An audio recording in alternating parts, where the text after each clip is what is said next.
Сите велат дека прислушкувањето во Република Македонија била операција од грандиозни размери, меѓутоа никој досега, почитувани гледачи, не ви кажал за каков обем на прислушкување станува збор. Прислушкувани се и снимени се разговори кои се сместени на 180 хард дискови. Станува збор за едно енормно количество на снимени телефонски разговори кои се сместени на 180 хард дискови.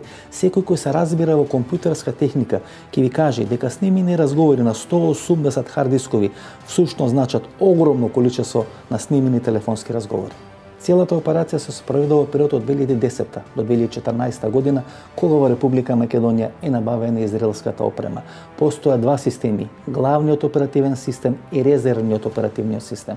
Всушност во структурите на МВР во рамки на Министерството за внатрешни работи на Република Македонија не постои можност во оперативниот систем да се внесува USB или одредени стикови и на тој начин да се преснимуваат дел од снимените телефонски разговори, туку тоа се прави на еден многу едноставен начин.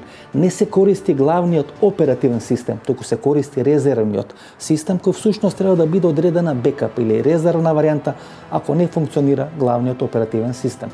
Три структури имале допир или имале можност да го користат резервниот оперативен систем во рамки на петтата управа на Министерството за внатрешни работи. Тој бил началникот господинот Горан Груевски, тој бил заменикот господинот Георги Лазаревски и една трета личност која со потекло од странска држава. Името на таа трета личност не го кажат ни господинот Груевски, ни господинот Лазаревски. Луѓето кои се разбираат во тие работи велат дека кога ќе биде соопштено името на таа трета личност, ќе стане вистински земјотрес на македонската политичка сцена. Некој од тие три личности, а истрагата вели дека тој е господинот Георги Лазаревски, на крај ќе видиме зашто всушност станува збор, го користи резервниот систем и снима телефонски незаконски прислушкувани разговори и ги сместува на 180 хард дискови. Тие хард дискови се зимат, се вадат од системот и на нивно место се става празен хард диск. Полните хард дискови му се дават на агентот Силвер.